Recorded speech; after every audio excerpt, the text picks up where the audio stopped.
Kaibigan, sa paa natin, tingnan po natin ang paa natin, maraming clues. Pwede natin malaman yung sakit sa pagtingin lang sa paa. Kaya nga ako, pag tumitingin sa pasyente, madalas tinitingnan ko yung paa. Okay? Maraming clues. What your feet says about your health. Yan. Doon muna tayo sa medyo mas malala na bago dun sa mas less serious na problema sa paa. Ang isa makikita natin agad ay varicose veins. Diba? Ito, problema ko itong varicose veins na to eh. Bakit nagkaka-varicose veins? Nagkakaedad, namamana sa magulang, may tao talagang maugat, lagi nakatayo, lagi nakapirmi, nakatayo ng matagal, security guard, sales lady, o laging nakaupo, pwede rin. Kaya dapat galaw ng galaw. Itong paa, mas normal pa siya, oh. O, normal ang veins niya. Ito, ang dami ng ugat to. Yan, oh. Ang nangyayari, nagbabulge. Yan, oh. Lumalaki kasi yung ugat, kaya yung valvula niya, may valvula dyan, naka-open. So, dapat, pag ginagalaw mo ang paa mo, aakyat yung dugo. Hindi siya gano'ng umaakyat kasi nga, lumuwag na siya. Mahirap gamutin. Doc Lisa? So, ito yung mga risk factors. Matagal nakatayo, buntis, may edad, taba. Ito mga sintomas. May stage na konting ugat pa lang, pero oras na magang-magana, sumasakit na ang paa, lalo na to. Ito po bad sign, pag may sugat na. Ito delikado na kung may sugat. Nangangati, namamaga. O, pag namamaga, hindi na po magandang sign. Pag may sugat, ito pinaka hindi maganda. So ito yung normal vein, ito yung varicose veins. Ang kaya lang natin magawa, yung madali, compression stockings. Ito binibili ko. Magtanong kayo sa drugstore o sa doktor nyo. Depende sa sikip ng compression stockings. Ako, naka-compression stockings ko. Ginagamit ko siya. So, compression stockings. Pero kung malaki masyado, merong mga operation. Pero usually, hindi rin ganun kaganda ang result. Gaganda lang sandali, pero babalik din. Ang magagawa lang natin, galaw ng galaw. Exercise ng exercise, patigasin yung paa, yung mga tiptoe, ibang exercise sa binti para gumanda pa rin yung pumping niya. Okay? Yan o, regular exercise, diet, high fiber. High fiber para mabilis ang pagdumi. Ayaw natin umiiri din para hindi lumaki varicose veins. So, that's one. Second, serious problem din yung severe swelling. Manas na manas ang paa. Katulad nito. Pag konti lang ang manas, yung konting manas lang, walang problema. Baka matagal ka nakatayo. Common yan. Sa hapon, lumalaki ang paa natin. Pero pag ganito katindi ang manas, ibang usapan na po yan. Pwedeng may heart failure, nanghihina yung puso, nag-iipon ng tubig. Pwedeng liver failure, nagbabara sa atay, namamaga din. Pwedeng kidney failure, hindi na umiihi, napupuno ng tubig. Ha? So, bawas sa alat. Okay? Tapos yun na nga, sakit sa puso, liver o kidney. Pag dependent edema lang, yung nakatayo na matagal sa mga nagtatrabaho nga, mga sales lady, pwede sa gabi, higa ka lang, itaas mo lang yung paa mo. Pwede rin dito yung compression stockings. May iba't ibang sikip ito eh. Another problem na delikado sa paa, diabetes. Ito. Sa diabetes, una, mamamanhid-manhid lang ang paa mo. Kasi sa diabetes, nasisira yung nerve eh. Walang pakiramdam. So, pag nasira yung nerves natin, kulay puti yun, parang daanan ng kuryente yon. Pag nasira yon, mahina pakiramdam. Nangingimay. At mabilis ka masugat. Kasi hindi mo nararamdaman eh. Baka nakatapa ka ng thumbtacks, ng mga kahoy-kahoy, di mo napansin. Kaya tingnan nyo ang paa nyo. Tapos palaki na yan ng palaking sugat. Hindi rin gagaling kasi yung blood flow hindi rin maganda. Delikado po yan kasi pwede maputol ang paa. Maraming diabetes, basta complication, napuputol ang paa. Lalo na sa mga mahihirap.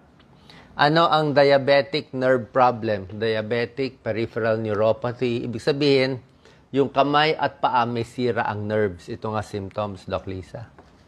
Numbness, manhid, walang pakiramdam. May test kami dyan sa paa eh. Medyo tinutusok-tusok para maramdaman kung nararamdaman, may pang test. burning, parang umiinit, nangingimay, tingling, shooting pains, biglang sumasakit yung paa, o madalas nagka-cramps. Ito medyo serious na, yung hindi na maganda lakad, foot drop, bumabagsak na yung paa, hindi na po to magandang sintomas. At iba yung pakiramdam, hot and cold sensitivity. Mali na yung pakiramdam niya. So, dito po, nerve problem ng paa.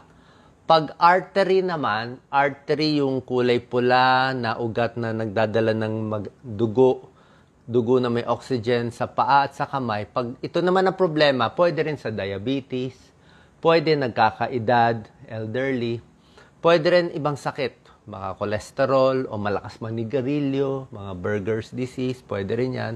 So, pag artery naman ang problema, una-una, magiging maputla yung paa.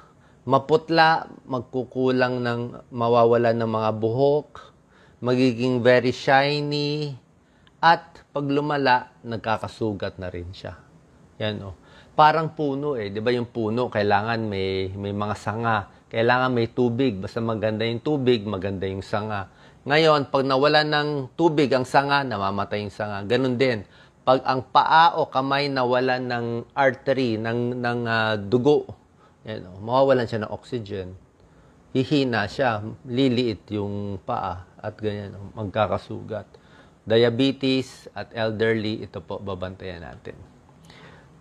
Next problem na pwede makita sa paa is gout. Okay? Ang gout, ang tinatamaan, ito po, big toe. Madalas ito tinatamaan, hinlalaki.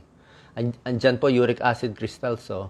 Yung crystals, napakasakit niyan. Pwede rin may gout sa siko, sa kamay, sa tuhod, lumalabas din yan. May mga tophi, parang mga bukol-bukol. Papacheck po natin ang uric acid. Pag mataas ang uric acid, lalo na kung may atake na, so iwas na sa mga pagkain bawal, yung mga laman loob, alak, maraming karne na binabawasan natin. Tapos may gamot. Pupunta tayo sa rheumatology, sa doktor nyo.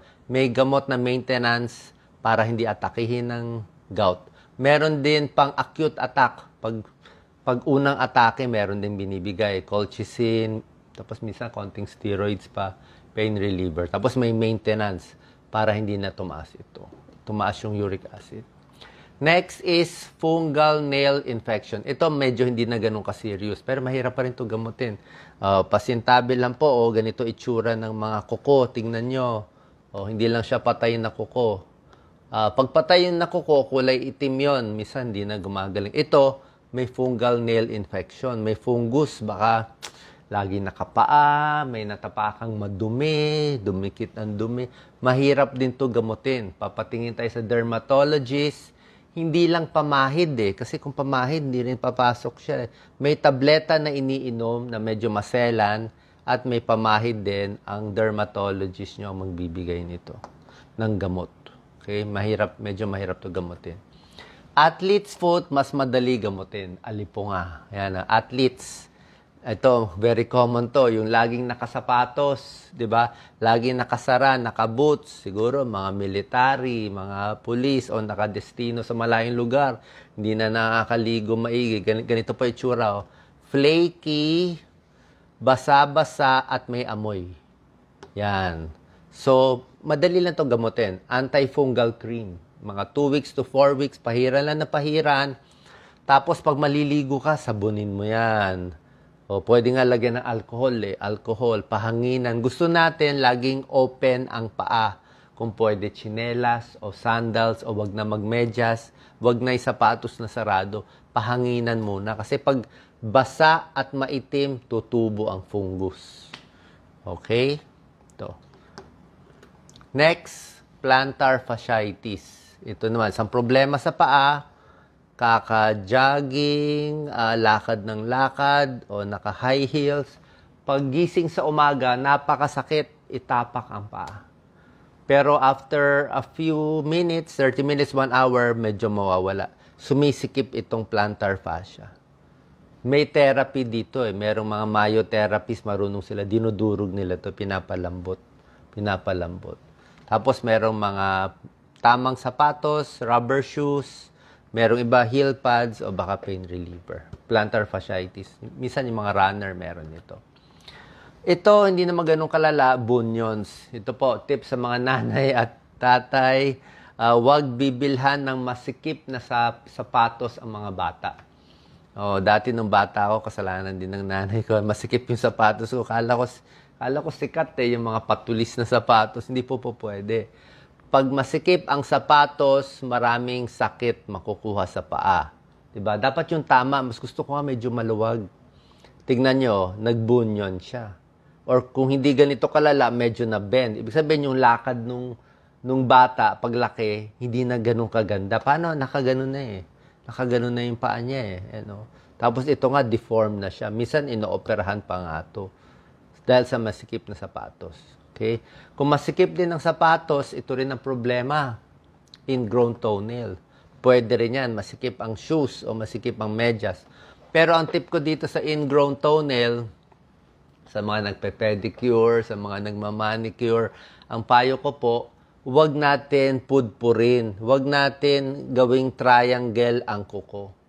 May nakikita ko bawal, ha?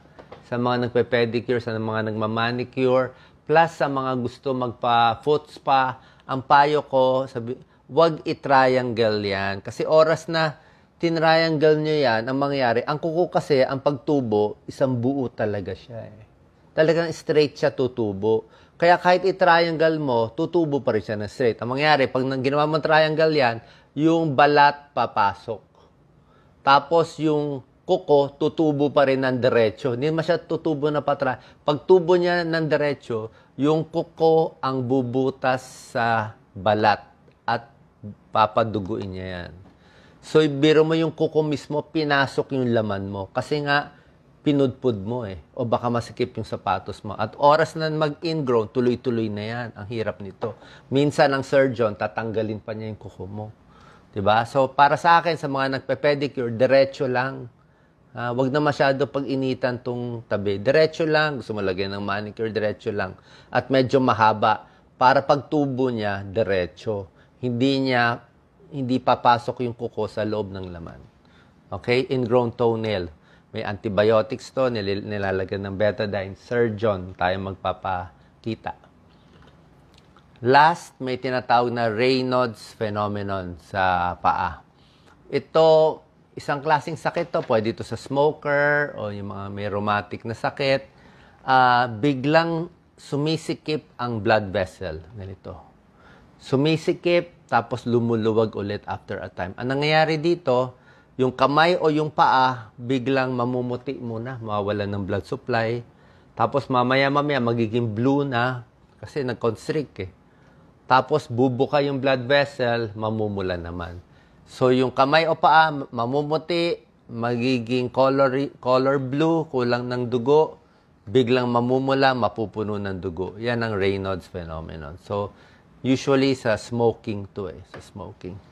So, sana po nakatulong tong mga tips natin. Okay?